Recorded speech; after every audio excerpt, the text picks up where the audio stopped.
tinfoil hat. Oh, what the fuck are you guys even talking about? Global controls will have to be imposed, and a world governing body will be created to enforce them. Welcome to Tinfoil Hat. We go deep, homeboy. Aaron, open your mind.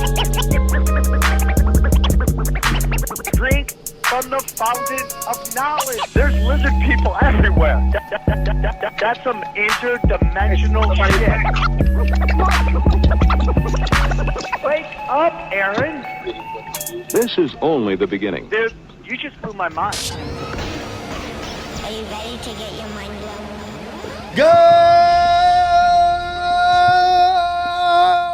Good morning, Swarm, and welcome to Tinfoil Hat. You know I am. You know I'm here to do. I am here to Roar! Joining me as always, the cold-blooded killer on stage. Now just gets up there and slams it. No one miss 11. Xavier Guerrero. What's up? And on the ones and twos, what a stud. Word on the street is he's the new Joe Rogan of podcasting. Wait, isn't Joe Rogan the Joe Rogan of podcasting? Well, you're the new Joe Rogan. Okay. Jay Nice, or Johnny Woodard, how are you guys? All good, all good. What's going on with you, Sam? Nothing, dude. Just got back in from a very successful weekend with Eddie Bravo, Xavier, Reed Becker, and Johnny Betancourt. Fun times, great times, people missing their flights. So I can't complain. Old man Sam just going to the hotel, sleeping, getting up early in the morning, ready to rock. That's my life. But Dallas Swarm, OKC Swarm, I can't express to you enough how much I love you. I can't express it. I can't. And like when at the end, when we're meeting real quick and you got to move on because there's a line around the block, I wish I could spend time with each one of you. I wish I could sit down and just talk to you each. It would take 4 days, but I would do it if I could. I mean, so just know when like it's a turn bird and the guy's like, come on, we gotta get more people.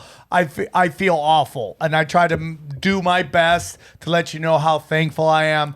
And you guys came out and you guys shredded. And I can't thank you enough. Dallas, you never disappoint me, ever. Even when I was a nobody, you guys were great to perform in front of. And OKC, a lot of bricks and a lot of fat asses. And I loved it. And I like, dude, Oklahoma City is a wonderful city, man. Dude, these people came in hot. Sold out on shirts. The 420 shirts, gone. Gone. And you'll never see those shirts online. People are like, this better not be online. You don't have to worry about it. I have never turned around and sold a shirt that I said was going to be exclusive, limited edition, or it's not how I operate, man. But thank you guys so much. Eddie and I are gearing up on some more shows, and it was fun. You guys really seem to enjoy Klaus Schwab Jr. I mean, Eddie just got smitten with him, loved him, and was making all these Instagram videos of him. So, I'm all about weird. I want to thank Alex Stein for joining us on the Dallas Swarm tank. A lot taller than I thought he was. He says I didn't know he was a fucking Nephilim. Like he was like 6'3", and then he just kept making his hot blonde girlfriend tell everybody that she eats his ass. That's Publicly. the whole show, like Yeah. multiple times. Johnny, you don't seem moved by that. I'll talk to you about it. Okay. Oh my, very sensitive. No, it's not. I'm just dealing with something. Okay, I'm sorry. No, it's all good. It's all good. Should I have not brought up ass eating? Is it a sensitive subject? It's sensitive. Okay, Johnny's imaginary girlfriend doesn't eat his butt, and he's sad about it. That's Guys, if you want to see any of my videos of my shows, just go to samtripoli.com. That's samtripoli.com. All of my shows are available right there. My new specials, Cash Daddies, Union of the Unwanted, Tinfoil Hat, Broken Sim, all of those available there. What do we got coming up? Oh, Spokane. Can you go back Tacoma. to that? Spokane, when is that? September? September 3rd and 4th. Oh, snaps! Damn, we it's do have coming. dates. I didn't know that. Yes. One of them sold out already.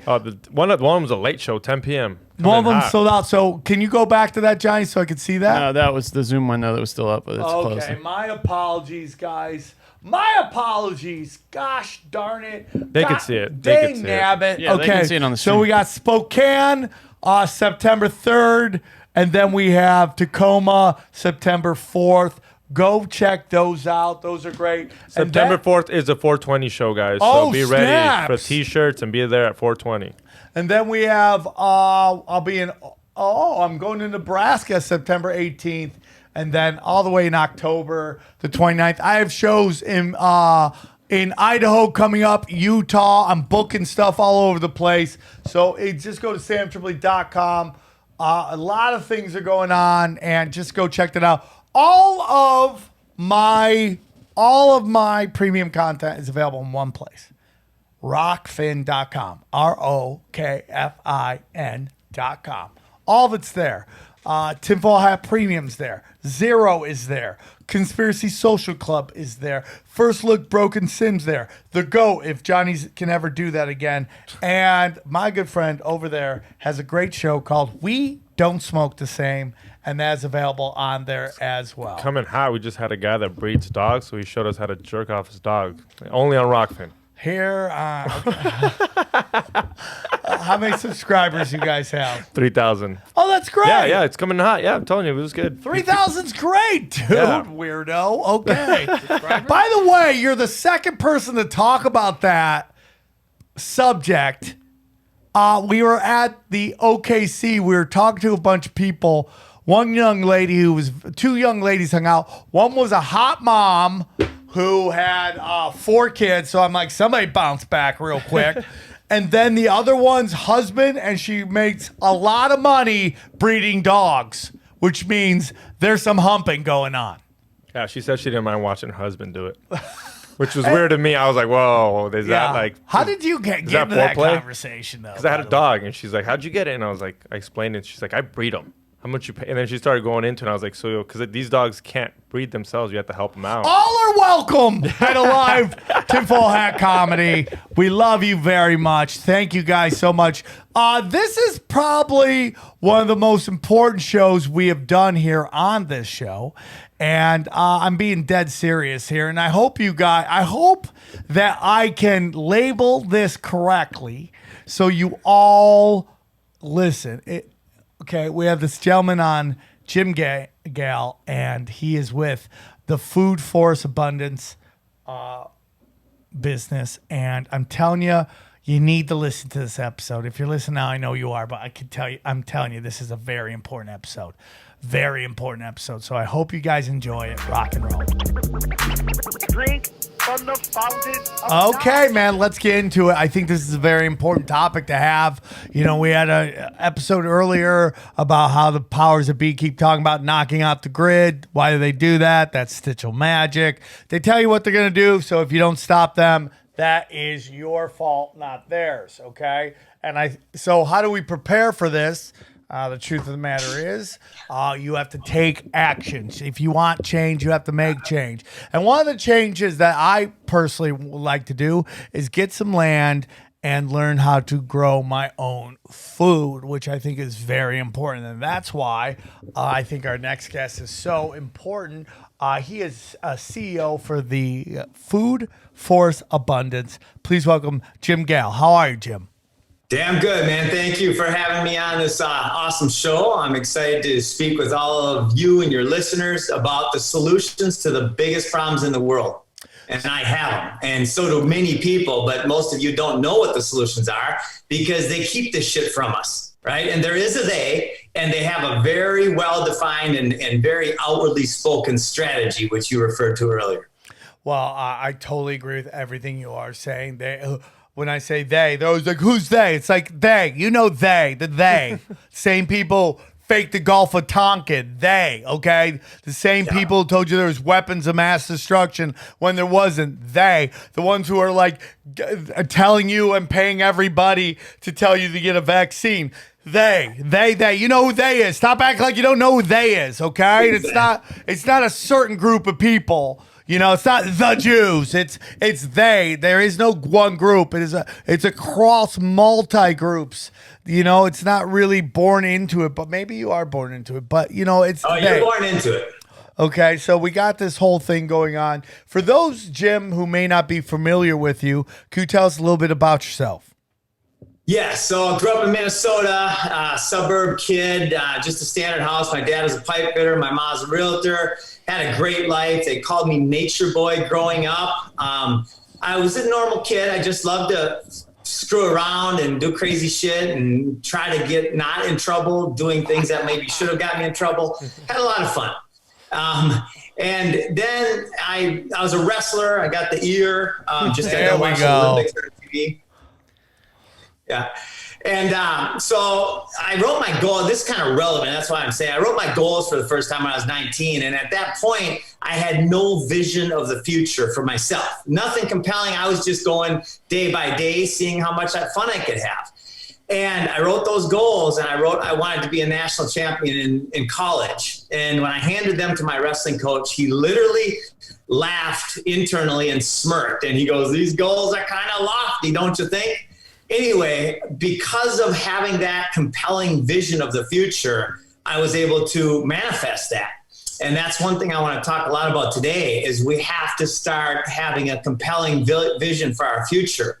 We have to raise our spirits. We have to have faith and courage, and we have to be inspired, because the number one tool of enslavement is fear.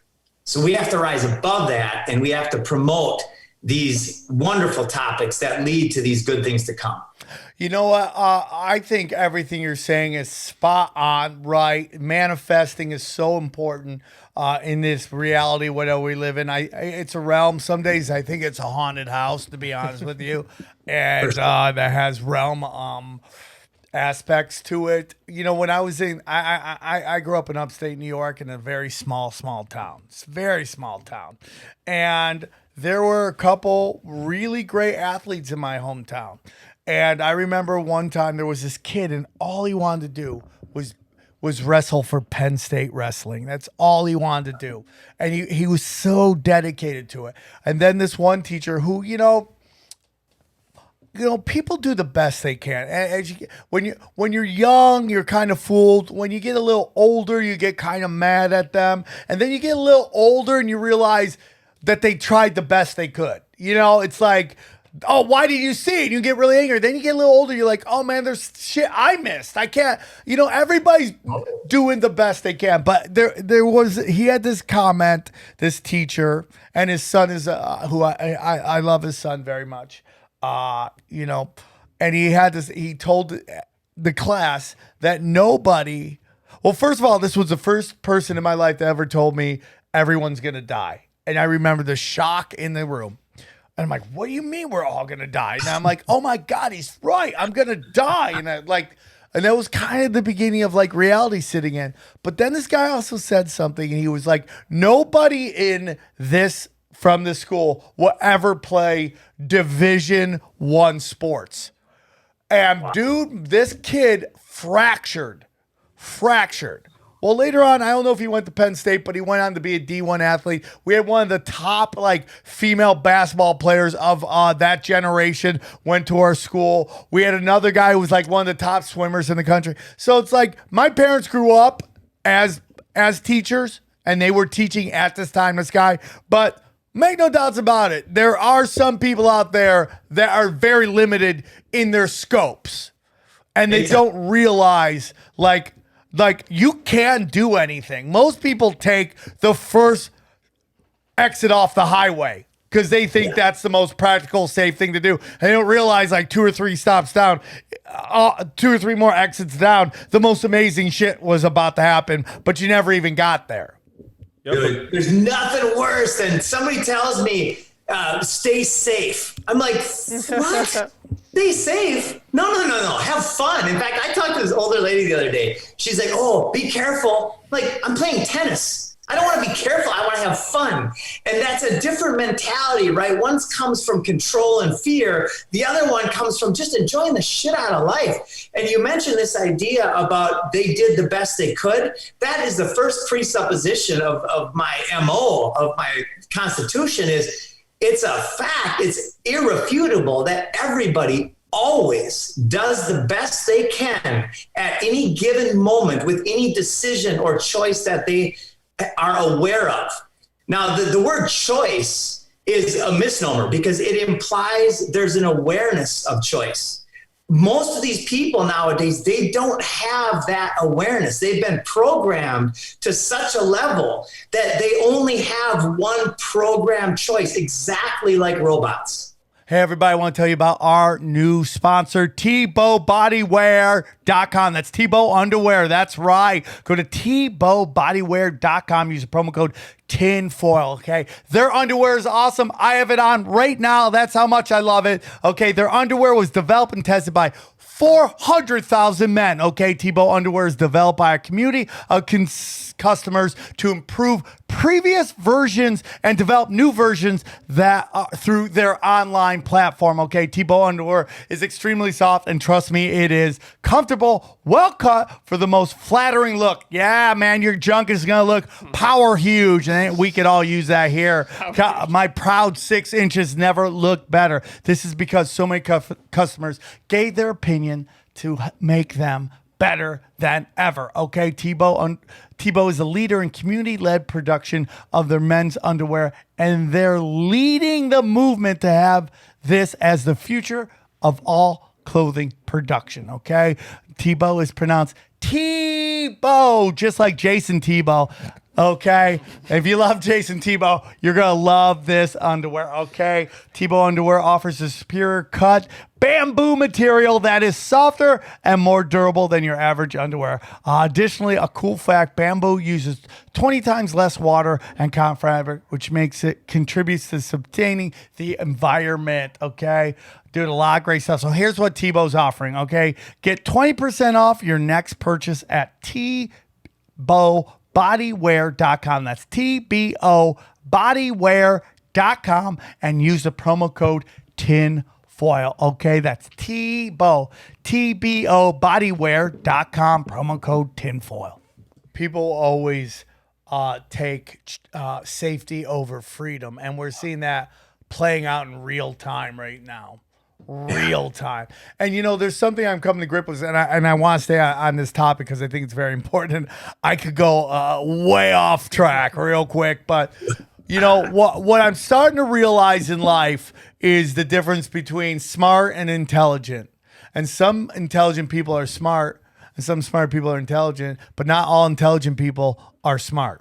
And you're lucky if you have one. Because there's some people who aren't smart and they aren't intelligent. And one is understanding systems. The other one is having a feel for how things are operating, feeling energies, understanding how people work on a street level, And then I'm understanding that there's something about there's dangerous conversations and then there's safe, dangerous conversations, right? Yeah. Right? Like safe, dangerous is like white people are blah, blah, blah, or the Republicans are blah, blah, blah, right? Or Trump is a blah, blah, blah. Those are safe, dangerous conversations. And a lot of our political talk is that a lot of our content creators are doing very well in the safe, dangerous area. Okay. But there are very dangerous conversations, which are like both parties suck. And why is that dangerous? Because it doesn't play to one side or the other, in which you can have people going, yes. You're like, hey, both of you are fucking idiots. That's a very that's like being in the bar going, you're all a bunch of fucking idiots, and your back is against the wall. I think anything on that takes you off of YouTube is dangerous. If you're on YouTube, you're not. Or they like you. Or they're letting you play ball. We're watching in real time all of our heroes from the 80s and 90s who Rage Against the Machine were really, really outspoken when the Republicans were the rich guys who were for big business and the Democrats were for the little guys and they cared about the disenfranchised. And now that more and more information's coming out that was all bullshit the whole time, and they're both the two heads of the same same snake these people can't come to grips with. How long have they told you, don't listen to the government, the system, the system is racist? And then when people, quote unquote, marched on to Capitol Hill, now they're like, you can't do that. Well, that's where the system happened that you've been railing against. Well, that's not, they can't, right? Fucking minds explode. Right? Absolutely. The most dangerous superstition is our belief in a governmente. Govern is to manage and control, and mente is mind. This idea that we want to look to authority instead of being the authors of our own stories is the root deception of everything. Like, no, I don't need anybody telling me not to go shoot my neighbor or to not kick the freaking dog. I don't want to shoot the neighbor or kick the dog, right? And that's a society that is where we're going to go. Now, not everybody's going to make it, because those living in fear is the death, the retraction of the spirit.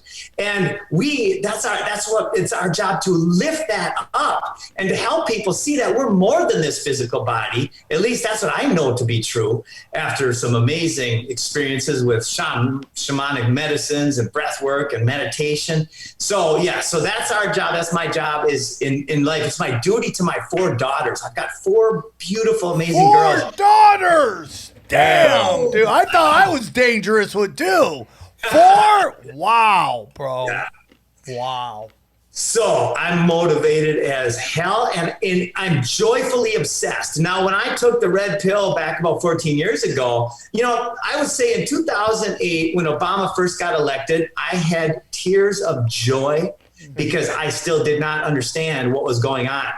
Then he went and won the Nobel Peace Prize, and I was proud of my guy. He won the Nobel Peace Prize, and then he went and leveled the shit out of everything. Yeah. Right? Out of whole societies. He just bombed the shit out of them and leveled them. And that's when I said, what the hell is going on?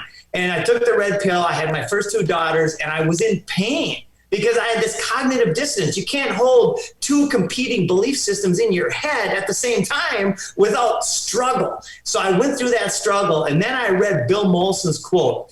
Though the problems of our world are increasingly complex, the solutions remain embarrassingly simple. And I started bawling. And that was my awakening moment to the focus on what is the solution to the biggest problems of our world. And guess what? We have the solution, and it's happening. You know what, man? I think you're wonderful. I totally agree with you, man. It's like, in recovery, someone said something so smart to me. It's like, using drugs and alcohol is really hard. Sobriety is easy. And you're like, what, dude? I mean, like, why am I relapsing? It's like, dude, drugs and alcohol, the shit I have to go through for drugs and alcohol, the lying, the fucking putting myself in bad situations, the embarrassment of relapsing. Or, like we learned this weekend, I can just be sober and wake up early, have to knock on people's door, go, okay, regulators, mow up, let's go. My life is easy being sober. And we were partying hard, all of us. So at one point, Sam's like, man, I'm hanging out with full alcoholics. Yeah. I don't know how I'm doing it. I wasn't partying at all. I do my thing, and we went and ate, and then I go back to my Fix the room. Starbucks. I love it, dude. Candy. Give him candy, he'll be fine. I love to go but it's like going back to what you're talking about. It's like, oh man, it's like really easy. It's like, look, for me, man, I'd love to hear your opinion. Like for me, it's like, man, everything's about looking within. Just look within. Work on yourself, man. I mean, how many of these people's problems are all on their screen, their computer screen, their phone screen, their television screen, all of it. If that is where all your problems rely, you're being brainwashed and manipulated. Work on yourself. It's just that simple. Look within. Within. Exactly. In fact, a lot of people say, like, I'll talk about eating healthy food or fasting or intermittent, any of these things that have helped me. I love to share those things. And people say it's hard to do that. And I say it's harder not to, just exactly what you were just saying. And then it makes them go, oh my God. So it's these little links that we got to keep planting these seeds. And then you can see them start sprouting with more and more repetition.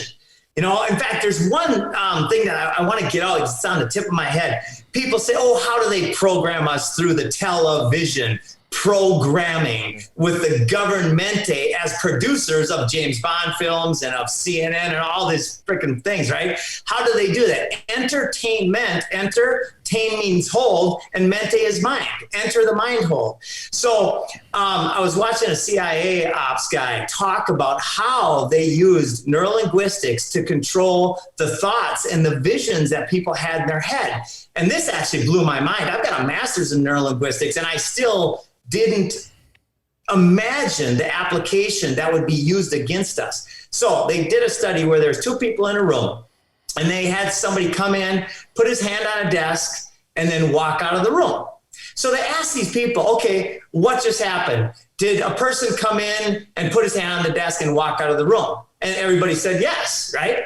Then they interjected a presupposition. They said, did the person with the gun come in the room, put his hand on the desk, and leave the room? And most of the people said yes. Very few people caught that. What gun? I didn't see a gun. Almost everybody ignored. I know where you're going with this. Chills. I got the chills. So check out what happened. So then they asked follow-up questions, and they said to the people, the first people that they didn't do the presupposition, did you see a gun on the person that came into the room? 97% of them or so said, no, I didn't see a gun, right? 3%, the question made them visualize the gun, and they answered yes to the question, right? So then after the people with the presupposition, they asked them, did you see a gun on the person? And 70% said yes. So imagine when you've got control of the narrative through the entertainment of all kinds. Imagine when you can start applying these statements, these hidden, seemingly nothing statements. And when you're awake to it, it's everywhere. It's like, oh my God, I just got blown away by all the stuff, all the programming tools that are coming at us. So that's why we find ourselves in the state of divide and conquer that we find ourselves in now. So a great example of what you're talking about is this O.J. Simpson video in which he's trying to tell everybody to get the vaccine.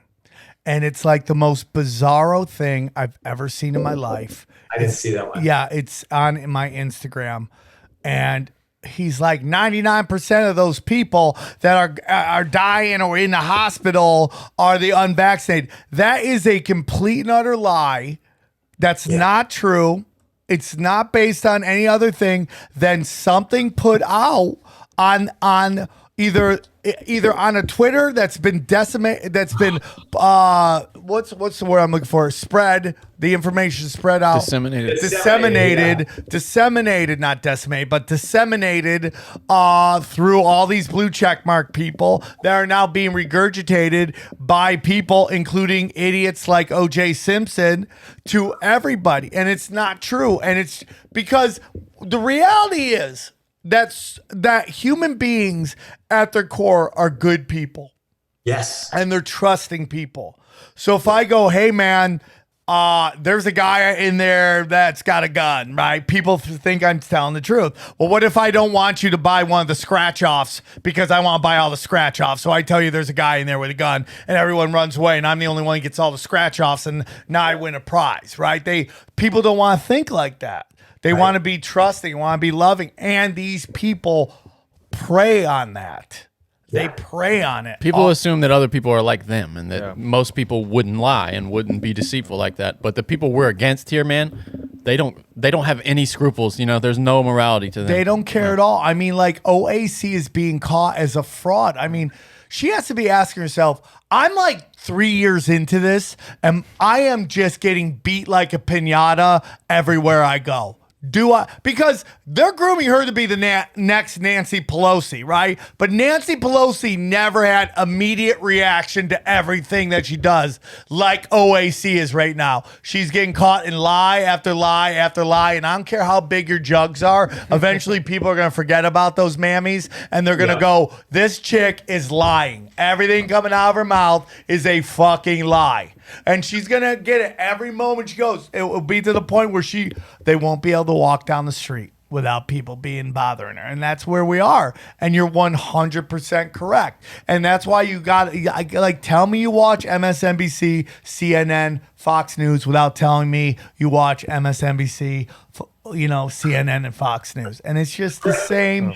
You can tell what people watch by the words they use. They exactly parrot, it's safe and effective. Like, I just like, I hear that and I lose my freaking mind. But I want to do it without losing rapport, because my goal, my underlying foundation is to continue to try to gain rapport, even with insanity, so I can help lift them out of insanity. And also, I don't waste time with, especially in business, one of the first things that I share with people is I don't do business with people who advocate force and violence. And everybody says, well, of course not, neither do I. And then I say what that means. That means forced mandates of any kind. I don't want anybody forcing me to take a medicine that I don't believe in. And then I get hung up on about 1 out of 10 times, and I say, thank God, and then bye. And then I work with the people who don't hang up.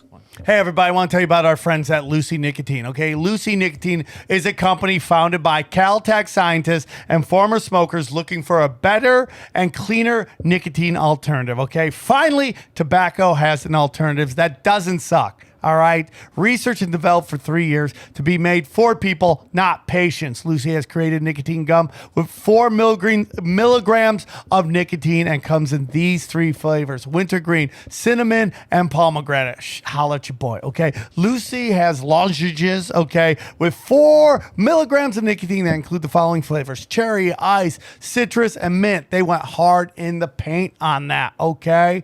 And it's convenient and discreet. Products can be enjoyed anywhere, on a flight, at work, at the gym, on the go. It doesn't matter, okay? So it's 2021. Get rid of your cigarettes, unplug your vape, throw out your dip, okay? And get some Lucy nicotine gum or lozenges, okay? This is the real deal. A subscription to Lucy comes directly to your door each month. It's so simple, and you don't have to leave your house because Lucy has delivery down. Okay, Lucy lozenges and gum. Okay, also have FSA and HSA eligible, so you'll be able to spend pre-tax dollars on them. Okay, this is for the TFH swarm. Okay, go to lucy.co, okay, LUCY.co, and use the promo code tinfoil to get 20% off all products on your first order, including gum or lozenges. Okay, this is lucy.co. Use the promo code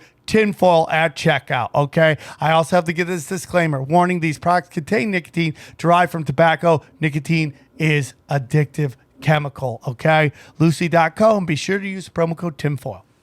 Listen, I don't want government telling me anything. I don't even get to what the issue is. The answer is, before it's even, the government does not tell people to do anything with their bodies at all. And I don't care what side of the argument you're on. I don't even get to that part. I don't. And you know, life. You both sides cry about lives all the time, and it's just like you're just doing mental gymnastics. It's just like, stay the fuck out of people's bodies.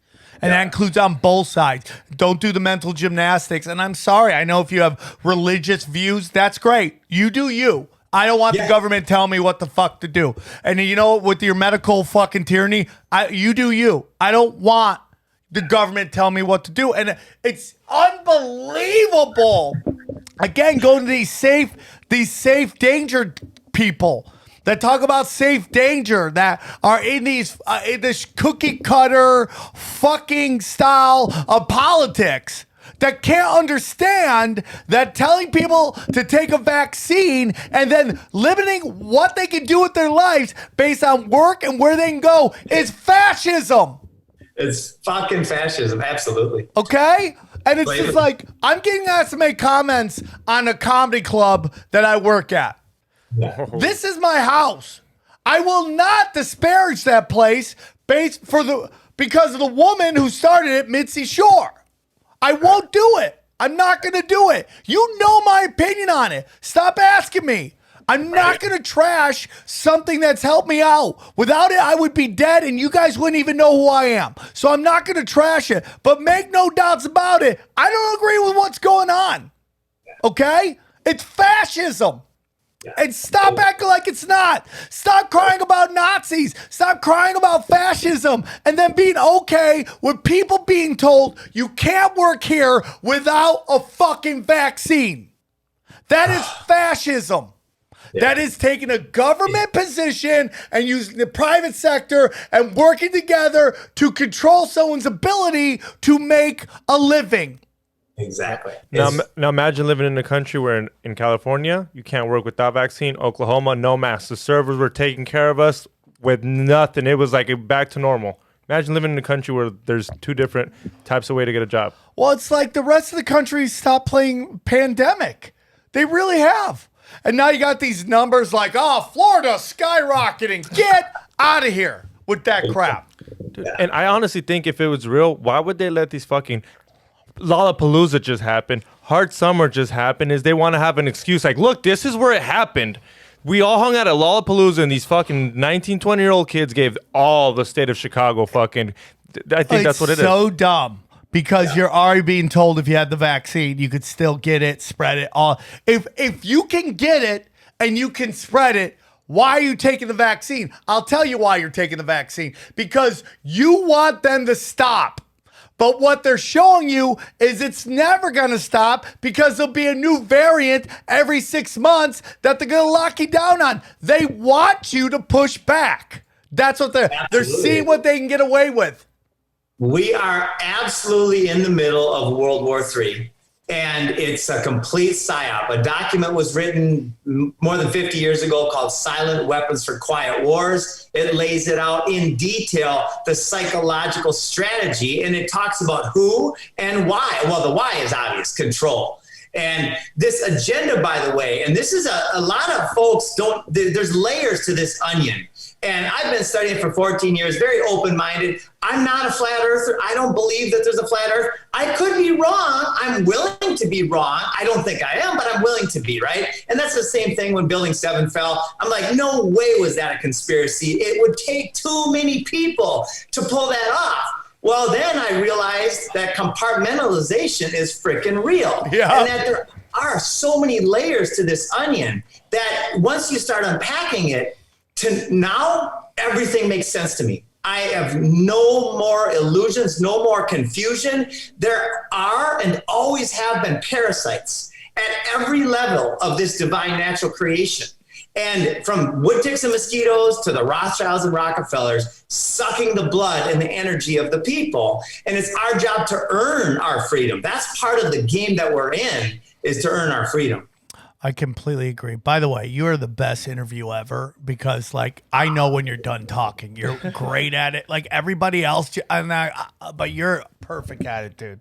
You're a great interview. Really awesome. I want to get in. So, you know our opinions on everything, and it's just like, I went to drop off my dog. I put my mask on. Because it's like, do I want to start a World War III with these dog people? And the answer is, I have chosen to live in LA at this moment. If you're going to live here, that's the rules. And if you like places and you like going there, just put up with it. Like, he likes his dog getting taken care of. I can leave my dog at home or it could go play. And all I have to do is pull this up. Yep. I don't agree with it. But you know what? Here's where we are. Where we are. So that's all I'm going to say. So when I'm in Oklahoma, or I'm in Dallas, or I'm on the East Coast, or and nobody's wearing a mask, I like not wearing a mask. And it's like, I can't wake you people up because certain people all moved here. Like, it's beta bitch energy around here. It's just beta bitch energy, dude. You all want to be third world dictators. You all want to rule with an iron fist, and you're doing it through beta fucking elevating. That's how you're doing it, dude. That's how you're doing it. And there's nothing I could do about you. I don't know. I mean, like, I like recording in LA. I like recording with these guys. I'm gonna try to figure out a way to do it here, or I might not move. I don't know, but I don't know, dude. They locked this shit down again. What are we doing? What are we doing, dude? So I'm really into. I'm gonna go pick up my new gun. I'm really excited about it. How many is Kel-Tec that? shotgun?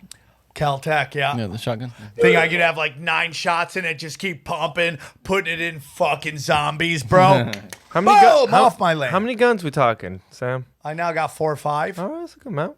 Why not, dude? Stock up before. All different kinds, dude. But this might be the bad boy. I mean, like, It's a good beginner amount of guns to have. oh, beginner amount. How much do you have? Oh, I wouldn't. Johnny's from. Johnny, what number are we talking? Oh. 20? That's closer to the answer. Oh, snaps, Johnny. We're back in North I'm from, Carolina. yeah. Some of them are back in North Carolina. Some of them. Damn, He's Johnny wild. living dangerous. I love. Go on. Sorry. Let's talk about preparedness. Like, this is freaking awesome lead in to exactly how people can move forward and not have this fear of, I don't know what to do next, right? As long as we're taking action and moving forward, then we feel a sense of accomplishment. And so what I think the guns and being, prepared to defend yourself mentally as much as physically, right? We need to be prepared mentally as well to make peace with what that means. And I won't get into those details. Everybody can understand what I'm talking about. And when I've got these daughters here, and I'm completely prepared to defend my family, mentally and physically. I've also, and this is really important for me, is I have learned a faith that works for me, where I know for certain that I'm more than this. Right? That I'm just a part of the bigger picture. And that helps me not live in fear of what's possibly almost certainly to come is more hard times before wonderful times. Well, I totally agree with that, dude. I totally agree with that. I mean, a lot of this is like stuff I've learned in recovery, and it's so... I have a podcast called Zero. It's a spiritual podcast. A lot of stuff you're talking about is just very much helped me get through all these crazy times we have. Like my level-headedness, I guess that's what I'm trying to say, is all from the fact that I know, like, so much more is going on than what we're being told on the screen and stuff like that. And when I tried to find a house for my daughters, when I found out I was having daughters, I'm like, I gotta find a place where there's a backyard where I could like grow stuff, they could play. And then I got a gun safe, and I started just loading up, bro, on guns, because I was gonna pop some zombies, dude. But I have generators, I have stacks of food, I have everything. Has anything happened? No, but I'd rather be prepared and nothing happen than not be prepared when something happens. Right. So that's freaking awesome, man. So short-term preparedness is vital right now. Long-term solutions is the next step, right? And we got to do them both on a parallel path, because we'll never have a long-term solution unless we start implementing the long-term solution. And I can demonstrate, and it has been demonstrated all over the world, that food forestry, and I'm going to get into some details here, there's about 40 to 50 million acres of lawn in the United States. Henry Kissinger said back in the 70s, is that if you want to control nations, control oil. If you want to control people, control food. This strategy has led to a systematic dismantling and destruction of the food supply chain, where now 6 big companies control over 90% of the grains, the soy, and all these different foods that are the foundation of our very unhealthy society. The solution is embarrassingly simple. We turn half of our lawns into perennial edible landscapes that require less maintenance than a lawn and that pay back at a rate of hundreds of % per year. I am in, dude. I am totally 100% in. Yeah, it's awesome. So let's get into this, man. So we got food scarcity increasing, right? And how should we prepare for if our grid collapses, right? What should we? Can you give us 2 answers? One if you live in the city, and then one if you live kind of rural. Because I mean, some people don't got no space for no generators. Totally cool. So the first thing everybody should be doing is they should have 3 months of food. And specifically 3 months of food, because if the shit hits the fan, you can grow a pretty decent amount of food in 3 months. Okay. Now, 6 months of food is going to be better. And of course, a year is where now you're completely fine with, of course, security, right? Because that's a whole different thing. People are going to come steal your food if they don't have it.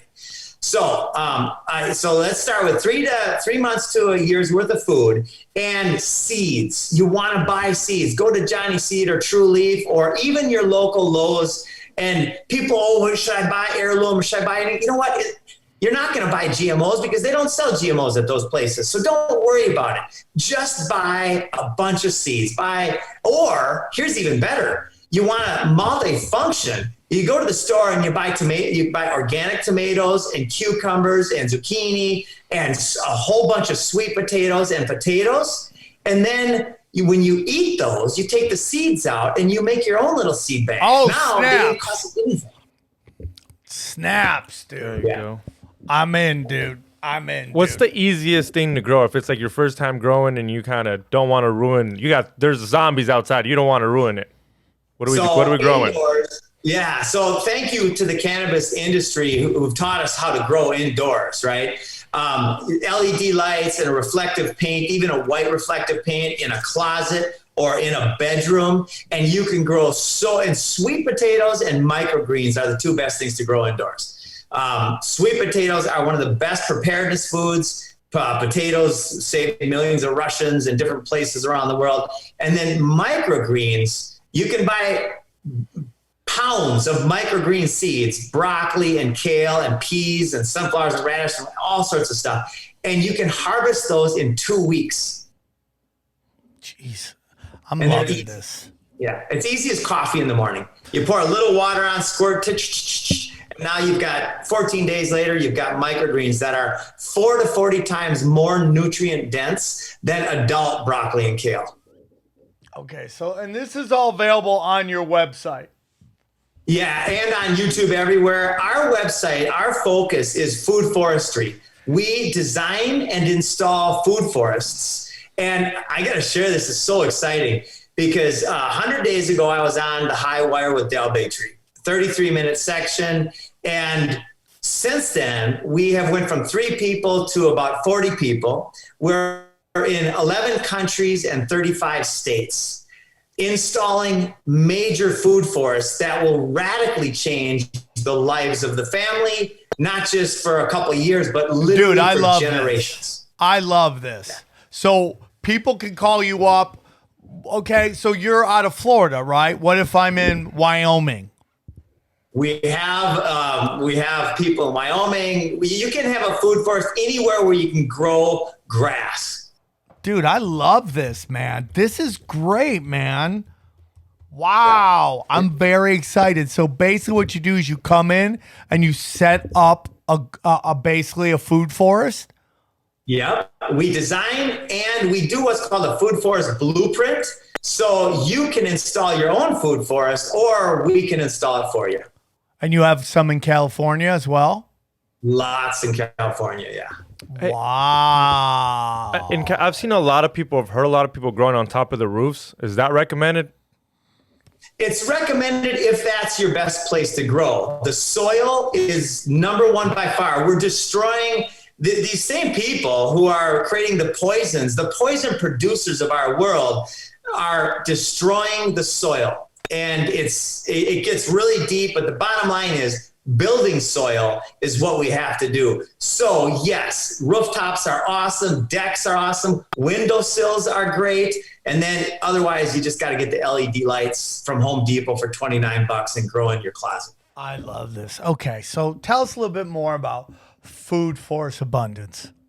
All right, so little tiny backstory. When I got home from traveling around the world, I lived in Africa with the Maasai and a bunch of different places. And when I got home, I had goals again for the second time in my life. And I wrote that I wanted to have $3 million in 3 years. I had a teaching degree and bartending experience. So everybody said I was fucking crazy, which I love that. Anyway, 3 years later, the mortgage company did about $1.3 billion in gross revenue. And I bought a boat and lived on the ocean.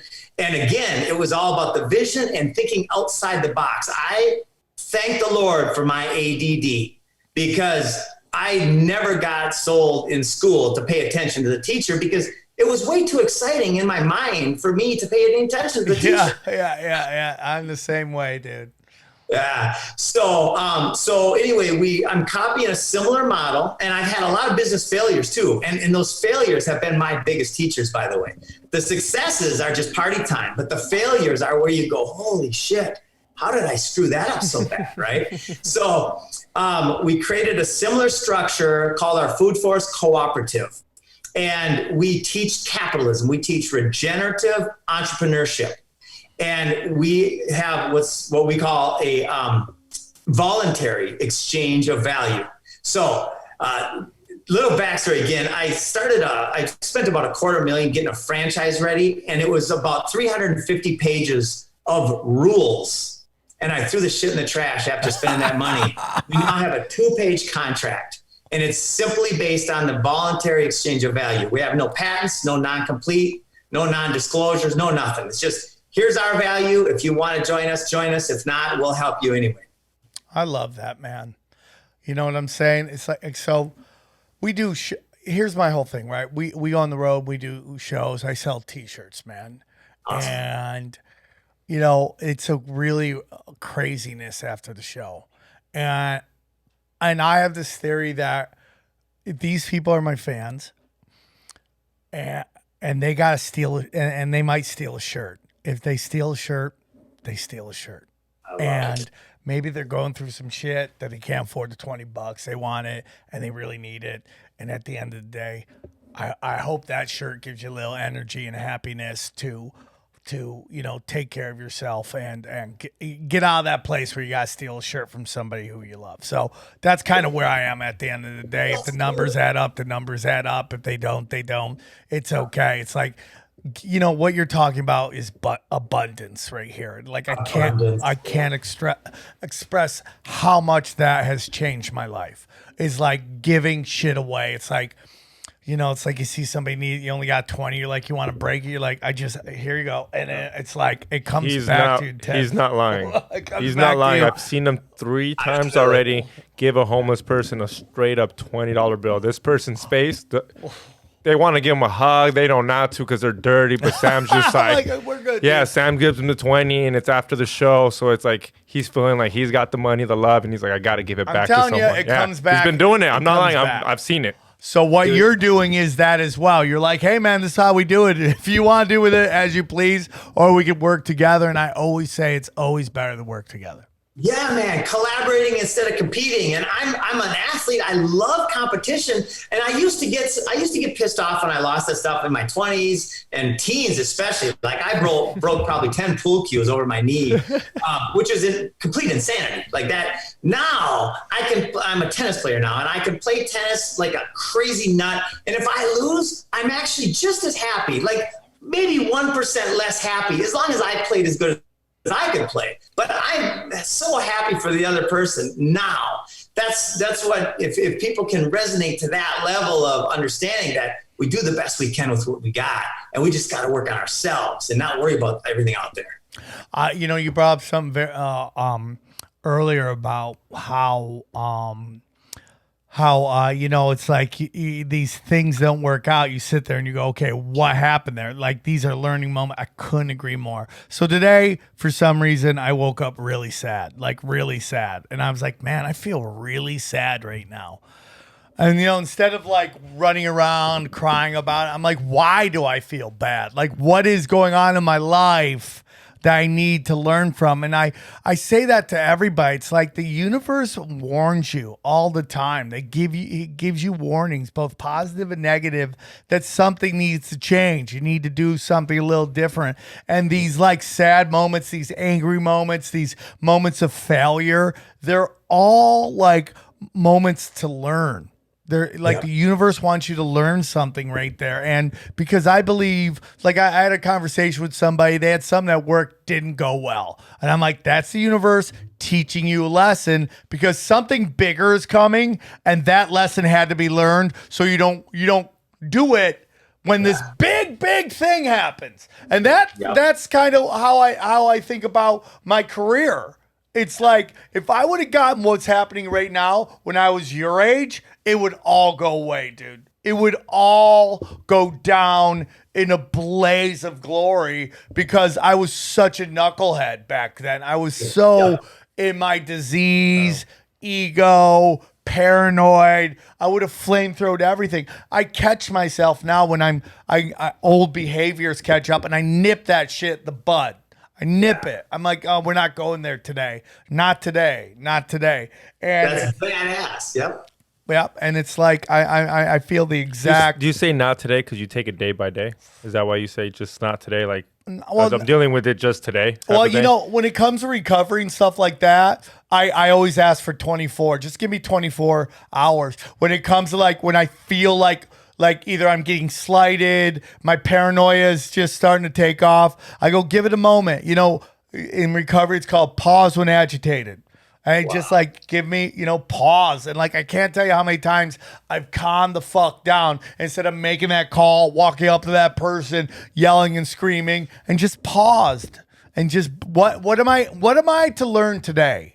Why am I scared? Why am I angry? Why am I depressed? All these things. And like our society right now pushes off so badly about numbing to that stuff.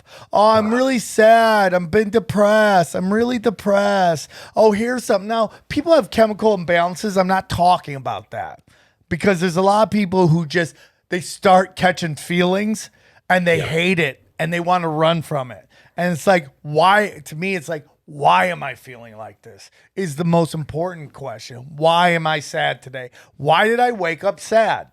And it has I started figuring it has a lot to do with like right now my life is incredibly changing. Everything is, whether it's daughters, me and the mom are getting along. I feel a little better because because I've stopped being a dumbass. I've let her rope a dope. And like we're kind of like moving to a place where everyone's kind of chilling out. I'm sure hormones have to do a lot with that as well. And I've learned that I have to operate in a certain way that maybe in the past I wasn't doing it. But like learning. That's a very important shit. It's like important. Pause when agitated. Yeah. Dude, I like that. That is beautiful. And I get those days too. Like that's my thing is exactly what you said is, okay, what's going on in my body? Why is my vibration low? And I've changed my language intentionally over the last couple of years. This Tesla thing about it, if you want to change everything, think in terms of energy, frequency, and vibration. That shit's the real deal.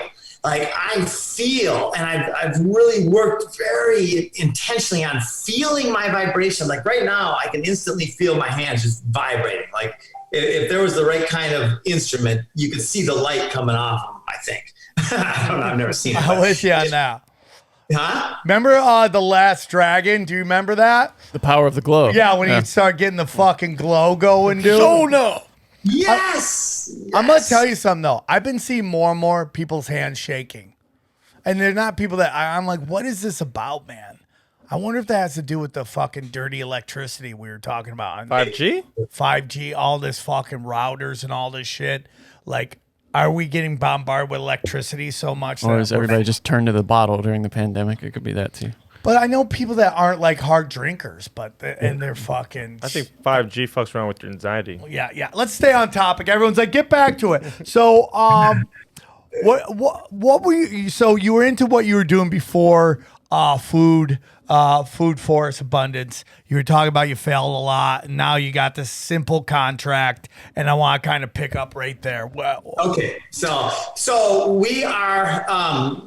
So the whole business is about scale. We want to affect the world. So in the last month, we've had producers from a very famous TV show reach out, and then a movie star reached out, and we're going to do the first pilot at this movie star's house in the middle of September. And the intention is to, create a series where we go in people's backyards and we transform these backyards using badass design techniques that will make people go, what the hell? How come we're not doing this everywhere? And then better yet, how can we do this everywhere? And we're going to start using every tool in our arsenal, or in our loving arsenal, right? To inspire people, to lift them up, not fear-based, but like, let's just enjoy this life. And here's how we do it. Food forests literally solve every one of the world's biggest problems, and I can name them: cancer, diabetes, and heart disease, mass extinction, deforestation, soil degradation, and tyranny. Every one of those things will be completely taken away through the peaceful revolution of planting food instead of lawns. I love it, dude. I love all of it, man. I am so into this. This is really resonating with me, man. So what inspired you to create it, basically? What made you think this is my mission in life? It's a very profound question. For me, when I started reading the greats, Napoleon Hill and Carnegie, I don't know if he was a great person, but his book is really freaking good. And Tony Robbins, and then I got in lately to the spiritual ones, Eckhart Tolle about 10 years ago, and Abraham Hicks. And my point is what I realized is that I can do any fucking thing that my mind conceives and believes. And so I started saying, what can I conceive and believe? And there was one of my favorite quotes by Victor Hugo. He said, there's one thing more powerful than all of the armies of the world. Right? How relevant is that right now? One thing more powerful than every one of the world's armies, and that is an idea whose time has come. Well, guess what? This is the idea. I'm fucking absolutely certain about it, and we can demonstrate that it is. I love that, man, because I think that's what's happening right now. We're seeing an old oligarchy that is desperately trying to hold on to power and force down this whole thing. And people are waking up to it more and more and more and more.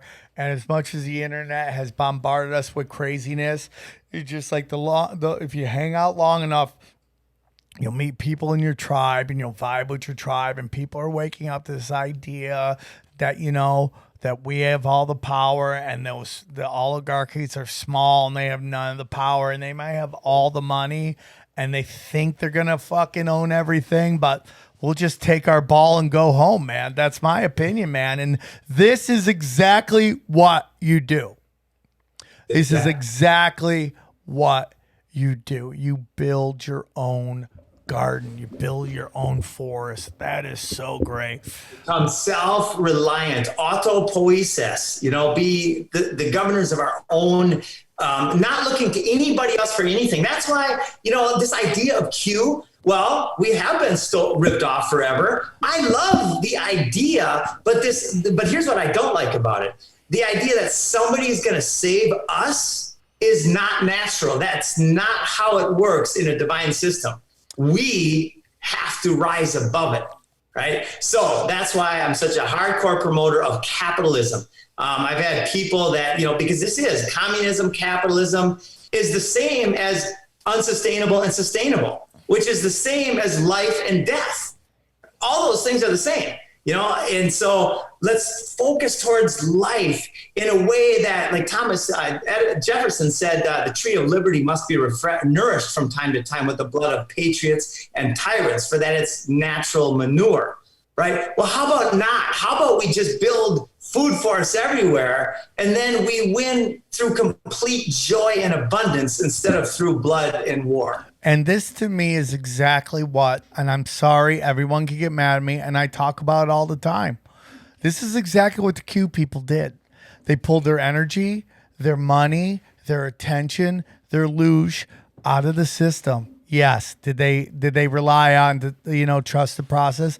But as soon as they realized nothing was going to happen, they pulled out all their shit. And look at all these movies are bombing, all these TV shows are bombing. The two-party system is fucking dying, okay? And dude, the network news, whether it's on cable or on network, dude, the amount of people who actually watch it is below 1% of the population, man. Think about that. So it's like, I'm sorry, man, but like all the people I know that used to be cute people, they all pulled out all their attention, and maybe they got duped by, Trump and stuff like that. I'm fine with that. But at the end of the day, they did the thing that you have to do, which is look inside and start working on yourself. And that's, to me, what you're supposed to do. They're the only people that really got off of social media. People that are real QAnons said, I'm out. I'll see you later. If you want to hit me up, you got my number. Listen, dude, I mean, how many people have 8 million people stopped watching Netflix after all that cutie shit, all this fucking bullshit they're putting out? 8 million people, dude. 8 million people. Yes, they have 200 million people signing up, but 8 million people is more than any of these fucking network television shows get, right? I mean, yeah, even network television shows for the most part. Occasionally you get one that might get up to 10 million, but just think about how big 8 million people are leaving your platform. That's huge. And that's what you got to do. And that's why I don't demonize them. I mean, I believe they told us everything they're doing because they wanted us to feel completely helpless when nothing happened. And guess what? They bit off more than they can chew, and everybody's pulling out, and people are waking up. And you could say whatever you want about Joe Biden. The one thing that he did that Trump never did is, like, universally everyone agrees he's absolute garbage on both sides of the aisle. And that, to me, is something Trump couldn't do. And it's like, so it's like, and starting your own garden is so important, man. It is the most important thing ever, and it's just like, yeah, you want to still be able to it's like when I think about where I might want to move, right? Like, I don't want to live in the middle of nowhere with nothing going on. I have FOMO. That's why I lived in LA, but I also don't want to live in a big city at all either as well. So I kind of want to have my foot in both things. But it's like, for me, man, it's like, growing a garden to me is like the biggest fuck you to all of these corporations and everything like that. It's phenomenal. And here, there's so many layers of programming too. When a perennial edible landscape is different than an annual garden bed, right? Annuals are plants that you plant, you harvest, and then you have to replant a new seed and then have another harvest. Perennials are things like fruit trees and berry bushes and nut trees, turmeric and ginger, even sweet potatoes continue to grow. So in fact, I like to use this idea that I have in my head of the Garden of Eden, right? What was that to you guys? In fact, describe what you imagine the Garden of Eden to be like. Apples. Apples? Yeah. That Like literally forest. what? No, he's saying those are one of the plants that I saw there. I mean, palm trees, very tropical, right? I don't know. I don't think we're seeing. What's your answer, Johnny? Well, I'm just seeing green. I mean, it's just everything's green. No, I would say not overgrown though. Everything in sort of, in how about everything in you harmony? need is In there? harmony, Yeah, harmony. yeah. Everything you need. It's nicely trimmed. They got a Mexican working the lawn. I know that. Well, I don't even mean trim. Just everything. It's because there's this great documentary, and you may have seen this. I can't remember exactly what it's called, but it's about these people that decide to move kind of out of the city and start a farm, and all the struggles. Do you know this film? It could be the Clarkson family farm. There's several of them. Yeah, and it's all about the struggles, and and their struggles are mostly because they're trying to get nature to submit to artificial measures. But when they start using the nature's own built-in systems, the farm finally starts thriving. I love that. I'm gonna watch that doc. Is it on Pornhub? No. And I that's can't what remember the name of it. business of permaculture is. This Garden of Eden, everybody thinks it's a utopic fantasy when it's literally the next logical step. It's so simple. When we use the same energy we're using now and plant fruit trees and berry bushes and nut trees and the tens of thousands of different edible plants that you only know 1% of because we've been programmed. This information has been not completely lost, but mostly lost to the majority of us as a strategy. When we start waking up to how simple it is to have everything back there be designed like the Mayans designed the rainforest of Brazil. That was a designed food forest 5,000 years ago. It's called The Biggest Little Farm, by the way, is the name of that film. Yes, that's the one. The Biggest Little Farm. Yeah, that's a good one. So tell me about basically how much land is being unused or wasted in let's just say the United States. So there's more lawn than there are all the major crops and food forests put together, like corn and wheat. There's more lawn. Now, lawn takes more poisons than any other crop, and it's a monochromatic, relatively ugly, non-productive plant. And they're actually in California, they subsidize the removal of fruit trees in families' houses. They subsidize that. Why? They always do it for the common good, right? And they say big ag feeds the world. Well, that's because that's the strategy to feed the world. And how sick is the world? Sick as shit. Hippocrates said, let thy food be thy medicine.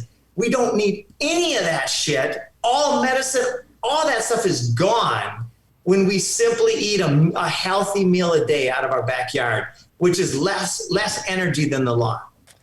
Man, I'm digging this, dude. I'm all about that action. What are you growing? What do you got in mind? I don't know, man. I gotta think about that. You got a nice backyard. I do got a nice backyard. We're gonna. What's our buddy's? I left this. Do you know what his lawn? Oh no, I don't. Give me a second. Yeah. So I'm gonna have him do some work, but I think I'm gonna hit up JB Tree Service. Yeah, JB Tree Service. I'm gonna have them come up and just clean up everything so the girls have a place to play. But I think I'm gonna take part of the lawn and do some with our, with the Food Forest Abundance program, man. We'll do a design for you.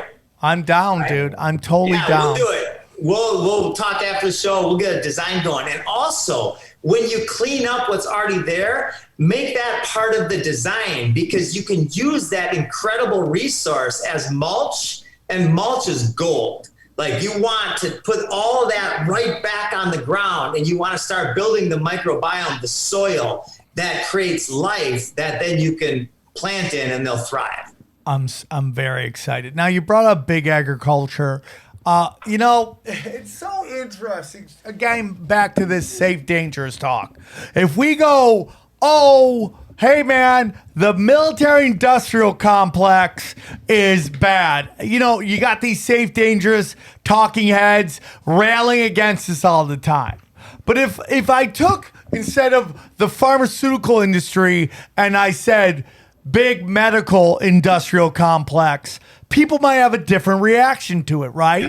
Because there's some people that don't understand how bad these medical mandates are, how they are a violation of your rights as a human being. Okay, so the question is, does an industry, a business, have the right to tell you not getting vaccinated not to come to their place? Well, do they? I don't know. Well, people say, well, it is your choice not to get the vaccine. Okay, let me change this. Does a business have the right, and this is Sam speaking, not Jim speaking, does the business have a right to tell interracial daters that they can't come to their business? You choose to date somebody out of your race. I'm perfectly fine with that. I've watched a lot of that pornography, okay? Do you have the right to tell somebody who's made a decision one way or the other that they can't come into your thing? It's not that clear, is it? Johnny, do you have thoughts on that? I mean, I'm inclined to, as a libertarian, to say you can refuse service to anybody you please for whatever reason. Including someone who doesn't have a vaccine. Yeah. You're okay with that? Yeah, well, if I'm okay with it, the other example you gave, I have to be okay with it for that too, yeah. It's your business. Yeah, it's your business. But what I'm telling you... It's your property. It's private property. Interesting. And this represents one of the greatest opportunities in history to fill that void, because the businesses that are openly saying you're not allowed in my business if you've got a mask covering your face, are freaking thriving. Yeah. Right? This is how the market fixes it. Yeah. So, The middle Johnny, round. so these The comedy middle round is clubs where go ahead. are saying that you can't have, you have to come here with a vax card. You're okay with that? And what he's saying is this leaves the door wide open for another club to come out and say, you know what? Market it like, hey, we don't care about any of this. We welcome the people who haven't been vaccinated, who don't want to wear a mask. Come in here to our con. I mean, that's how the market fixes this. What about the employees? What about? I mean, it's still, dude. I mean, you're working at will. You know, I mean, it's your decision to work there. Oh man, It's tough. It's not easy, but dude, I'm telling you, man, it's that's. I'm with Johnny on that one because guess what? Right now, if the other club was like, "Hey, you don't need a vaccine yet. Where are we going?" It's a pushback. Yeah, it's a pushback if you don't have no option going there. Interesting. I think it's easy for people to say, "Hey, hey, if you don't get this vaccine, you can't come here." I'm cool with that. But if I say, "Hey, if you choose to date outside your race," which I have zero problems with, I don't have a problem with that either. But I think. But doesn't it get down to saying I don't want to serve? And this is not on Jim. I don't want to get too much into that. That's why they had to do conversation. That's why they had to have a Civil Rights Act. But yeah, right. But you're okay with that? If I believe what as a libertarian, I believe in that private property is really where this whole thing ends. Then yeah, I have to be okay with that. Yeah. That's I understand idealistically where you're coming from. But it's not idealistic because the market. It is idealistic. If that gets out that a business is refusing to serve black people, that business will fail. That the market fixes this on its own. No one. You nailed it. Instagram will do that. Instagram will do that. That's it. Someone says they don't let black people here. It gets reposted. Guess what? That restaurant's trash now. Yeah, and we don't need the government to solve these problems. The market will solve them, and because when we let the government in to make decisions about race, then they're also making decisions about vaccines and shit like that too, and that's. It's an interesting take. I think it's a dangerous game to play. I appreciate your wanting to help me not get into involved, but here's the deal: I'm an absolute anarchist. Monarchy means ruled by one person. Anarchy literally means no ruler, ruled by nobody. That is my thing. So if all of a sudden there becomes a mandate or a law that protects a certain group of people, who's going to enforce that law? And do we trust them, right? Over time, absolutely not. We don't trust them. So that's why we have to lift people up and have them realize not by force, but simply by the awareness that it is the most selfish thing to do is to love everybody and to treat everybody with respect, because when you treat somebody shitty, you feel shitty. So I'm selfish as shit, and I love helping people. So what happens if I understand what you're saying? I do think it's ideal. If Harvard goes, we're not allowing white guys in. Do you think that crumbles? That brand crumbles? Well, yeah. I mean, they wouldn't have enough people to go to school there. Yeah. There's got tons of Asians. They could go the other way. More likely, they'll go the other way and not let white people in, right? Nowadays. Yeah. And guess what? It'll still happen. They'll still crumble. It's an unsustainable way of thinking. All right. Okay. I understand what you're saying. I guess I'm a little nervous about going somewhere where they say some people can't go. And that's it. And maybe but then you don't go there, and then that's how you have your voice heard. Yeah. But that's only private property we're talking. Airports, they can't do that. Yeah, Right. that We're is a talking different thing. private property. We're talking like Johnny's business. Johnny wants to sell shoes, and he only wants to sell them to black guys because they rock them better. He should be able to do that. racist. All right. So I know we're going in and out of some talking points, but I think this conversation's phenomenal. And I think these are the shows that have these conversations. You know, sometimes when we start a show, I'm like, please, Lord, let this train stay on the track. But which it has. And it's like a wonderful conversation. I think this is probably one of the better episodes we've done in a very long time, because it's all the conversations you want to have, all the dangerous conversations. And on top of that, you learn how to help yourself. I love that you have set up a system for people. Because I think some people are so lost that they don't even know where to start. And I love that you kind of create that for, hey, man, here's a building block to start with. I haven't looked into your system as much, how developed it is, and I'm going to, because I'm going to work with you on some stuff because I really love this idea. I love this idea. Like, I can't stress enough how important it is to be self-sufficient, independent contractor. He might be one of the only people that might benefit from COVID, because people actually want to start growing shit because shit hit the fan, and he's like, yo, fuck it. I'm like, dude, I hate to tell you, but we've definitely benefited from COVID. Oh, yeah. I mean, I hate saying it, but I mean, like, we were right. we started cranking out 3 episodes a week. Give you $30 billion. You earned it. You provided value, and you got the voluntary exchange of value. You should benefit in that way. So the importance of having your own garden is like you pull yourself out of the system. And that's my, it's like I put out, I forget who it was that put it out, but like, and it's a big reason why I'm not in LA comedy right now is that I don't like the system. McKenna put it out, right? About like, pull yourself out of the system that you don't like. Stop putting energy into it. And that's why I have not performed in LA in a month. I wasn't happy. And I'm out of it. Okay, so by starting this new Terrence McKenna, and it's on my Instagram right now. You guys can find that video. It's one of the most important videos I've posted because it's changed. I have to let you go. But by starting this self gardening, producing your own food, you really pull out of big agriculture. And, and that was kind of what I was trying to get into before we went on a rant. But what has big agriculture done to create the situation that we're in now? So when you said big agriculture, we're talking about being in the system. Most people probably think of like this big general system. But let's get more detail on what the system is. The system is cancer. The system is diabetes. The system is heart disease. All of the untimely diseases and diseases of our world come from this system, which is big agriculture. That's what's making us sick. Mentally and physically, it's what's making our soil sick. And it's one of the most important foundations besides fear of the unhealth of our society and the ability to control the masses through that food system.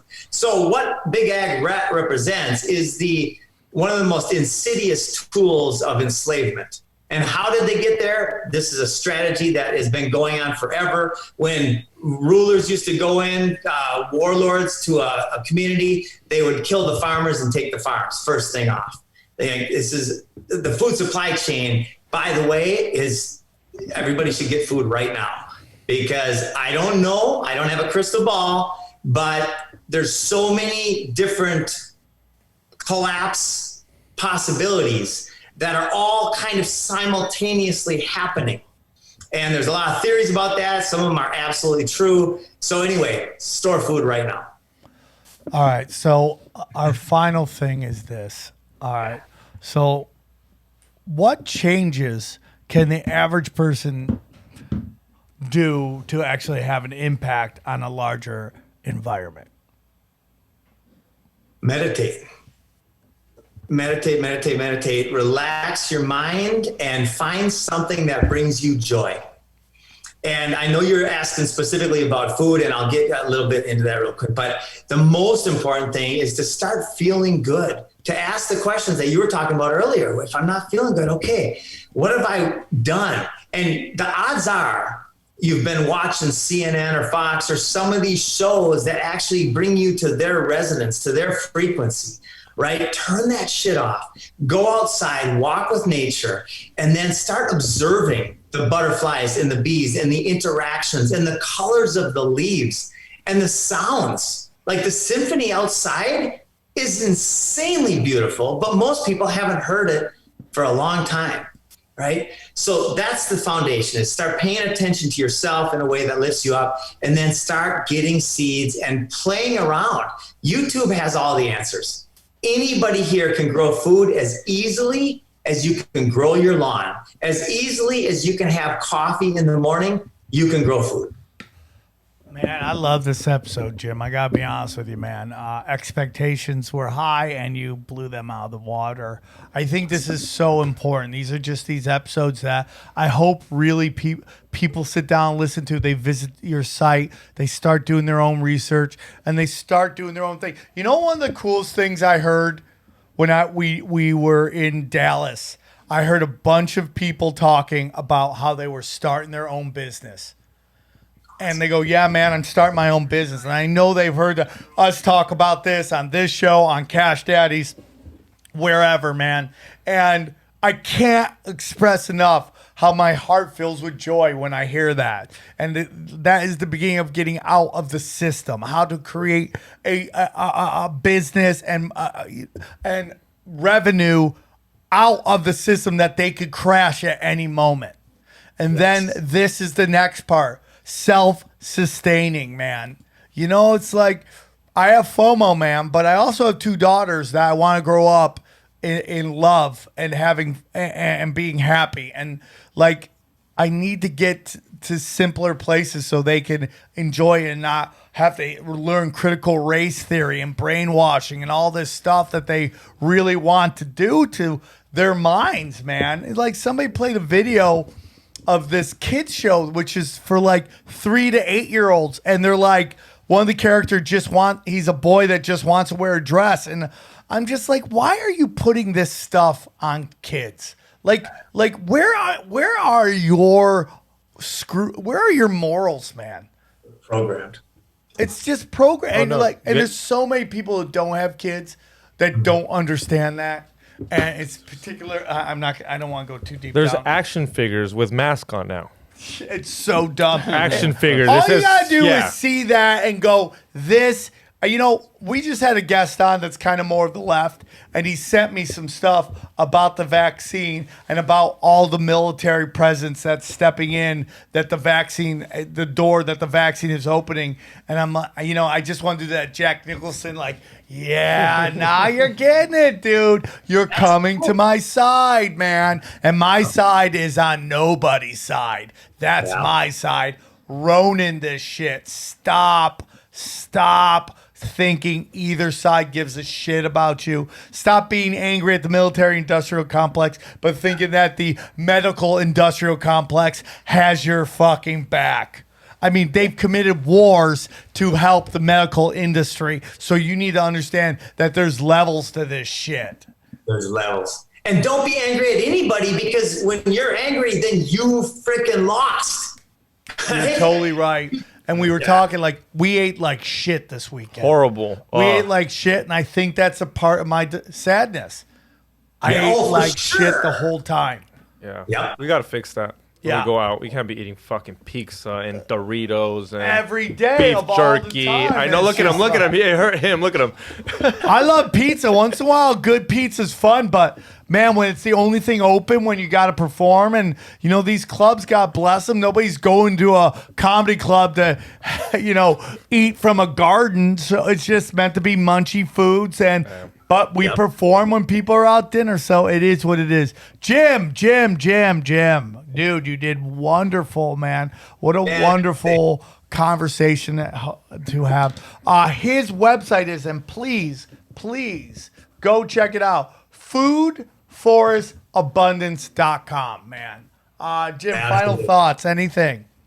Yes, if you want to be in the business of helping people be prepared, helping people grow food, then call me, email me through the website, or you can just call my ass. I'll give my number happily. My direct number is 651-329-2151. And I get calls all day long, and I always call back. Now, there might be a time when I am not able to, but for now I am able to, and I'm gonna. That phone's gonna ring, dog. That phone's gonna get nudes. That phone's gonna ring. But I like this, Jim. I like what you're saying, man. Guys, if you're looking for something to get into, something else to give you meaning in your life, this may be it. If you got land, a lot of you guys But not listen. even That's land. middle. Yeah. Like, Jim, correct me if I'm wrong. you're asking for people to kind of start out helping people, right? Like to Yeah, dude, it's the most beneficial, selfish, wonderful, profitable business in the history of everything. Helping people grow food, which will last for generations. And it's like landscaping, so you make good money doing it. Dude, listen to what this dude just said. He's asking you to come help him work, and you could be an independent contractor. 100%. And now you're helping people. I don't know what better gift that is. And if you're in a job where you fucking hate, what have we talked about forever? It's time to get comfortable with being uncomfortable. And that has, do this soul-sucking job while you do something like this. And you don't have to do it with him. You can find some, but I'm telling you, man, it sounds like this is something that makes change. And if you want to make change, you need to make change. You change yourself, you change the world. Jim, you came, you saw, you dropped a whole lot of hammer, and you are in the discussion for the Mount Rushmore of this show for this year. So thank you so much, Jim Gale. Yeah. We'll talk once we're done. We'll exchange personal information, and we'll go from there. I hope you guys got a lot out of this. I got to word this right, this title of this show, because it has so much to do with whether people listen to. Everyone will listen. Some listen more than others, and I really hope that you enjoyed this, and we'll talk again soon. I love you guys very much, and thanks for tuning in. We go deep, homeboy. Aaron, open your mind. Drink from the fountain of knowledge. There's lizard people everywhere. That's some interdimensional shit. Wake up, Aaron. This is only the beginning. Dude, you just blew my mind. Tinfoil hat.